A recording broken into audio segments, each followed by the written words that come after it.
প্রিয় দর্শক বন্ধুরা, জনগণনা বিজ্ঞপ্তি জারি হয়ে গেল। দেশে জনগণনা শুরু হচ্ছে। প্রথমবার অনলাইনে জনগণনা অংশ নেবে ডিজিটাল ইন্ডিয়া, দিনক্ষণ জানিয়ে দিলেন কেন্দ্র সরকার।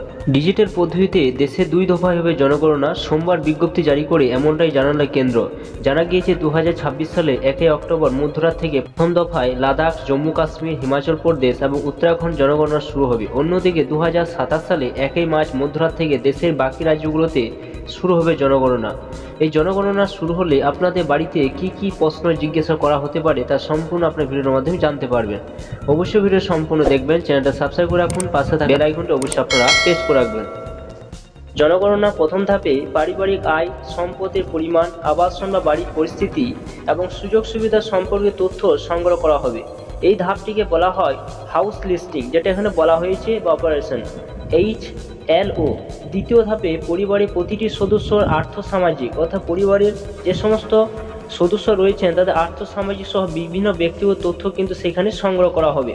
আপনাদের বাড়িতে যে সমস্ত ব্যক্তিরা যাবেন তারা কিন্তু এই সমস্ত ব্যক্তিগত তথ্য কিন্তু আপনাদের কাছ থেকে চাইবে।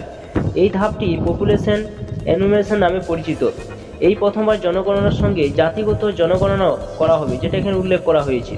কেন্দ্রের তরফে জানানো হয়েছে এবারে জনগণনা ডিজিটাল পদ্ধতিতে সম্পূর্ণ হবে, কিন্তু ভারত ডিজিটালাইজেশন পথে অনেক দূর এগিয়ে গেলেও দেশের একটা বড় অংশ প্রযুক্তিগত শিক্ষায় পিছিয়ে। সবার হাতে স্মার্টফোন বা ইন্টারনেট পরিষেবা নেই, কিংবা থাকলেও বহু মানুষই এই ব্যবহারে অক্ষম। এই পরিস্থিতিতে জনগণনার পথে নতুন করে ফের বাধা তৈরি হয় কিনা সেটাই এখন দেখার। বলা হয়েছে যে গত মাসে কেন্দ্রের তরফে জানানো হয়েছে এবার জনগণনার সঙ্গে জাতিগত জনগণনা করা হবে। 3টি বিষয়ের উপর জনগণনা হবে। এক হচ্ছে বাড়িতে জনসংখ্যা, তাদের আবাস সংখ্যা ও এক আবাসে কতজন বসবাস করেন সেটা, অর্থাৎ দেশের জনসংখ্যা পাশাপাশি কটি বাড়ি রয়েছে তাও জনগণনা আওতায় কিন্তু আনা হবে। যে বিষয়গুলো কিন্তু এখানে বলা হয়েছে, সেই সঙ্গে জাতীয় জনগণনাকে অন্তর্ভুক্ত করা হয়েছে, যা কংগ্রেস সহ বিরোধীদের তরফে দাবি করা হচ্ছিল। কেন্দ্রীয় সরকার সূত্রের খবর যে জাতিগত জনগণনা অন্তর্ভুক্ত হওয়ার ফলে এবারে জনগণনা প্রক্রিয়াটি বেশ দীর্ঘ হতে চলেছে, কারণ আগের চেয়ে অনেক বেশি প্রশ্ন সংখ্যা যোগ করা হচ্ছে জনগণনার সমীক্ষায়। ফলে খরচও কিন্তু বাড়বে, যেটা এখানে বলা হয়েছে।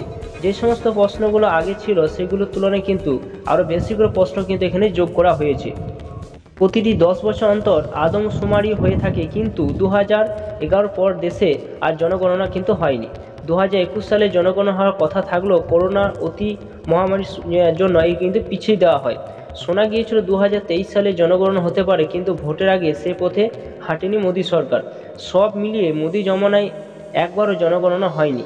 তাদের সরকারি অন্দরে নানা ধরনের প্রশ্ন উঠেছিল। অবশেষে গত বছর জনগণনার সিদ্ধান্ত ঘোষণা করে কেন্দ্রীয় সরকার। তো আপনারা জানতেই পারছেন যে আপনাদের বাড়িতে যে সমস্ত ব্যক্তিরা যাবেন তারা কিন্তু আপনাদের কাছ থেকে বিভিন্ন ধরনের তথ্য কিন্তু সংগ্রহ করবেন, অর্থাৎ আপনার কাঁচা বাড়িতে বাস করেন কিনা, আপনি আপনার বাড়িতে কি কি গাড়ি রয়েছে এবং আপনার সমস্ত কিছু তথ্য কিন্তু তারা কিন্তু চাইবে।